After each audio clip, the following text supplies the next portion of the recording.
Hello বন্ধুরা, আজকে এক দাদার বাড়িতে এলাম কিছু টাকা কালেকশন করতে। কিন্তু দাদার বাড়িতে এসে দেখি সবই কম ক্যাটাগরির কয়েন।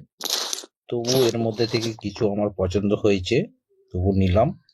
এই যে একটা 2 টাকার কস কয়েন দেখছেন, এই কয়েনগুলো সাধারণত চলে না।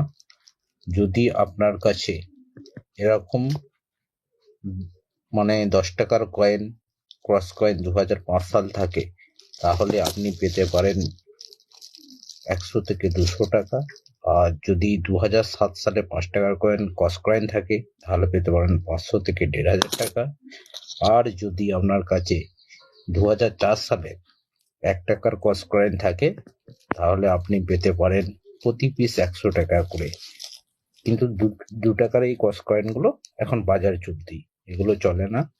যদি পুরনো নোট বা কয়েন বিক্রি করার জন্য কাউকে কোনো রেজিস্ট্রেশন ফি দেবেন না। যারা রেজিস্ট্রেশন ফি নেয় তারা হলো প্রতারক। যদি এই ধরনের কয়েন আপনার কাছে থাকে, আমার সাথে যোগাযোগ করুন।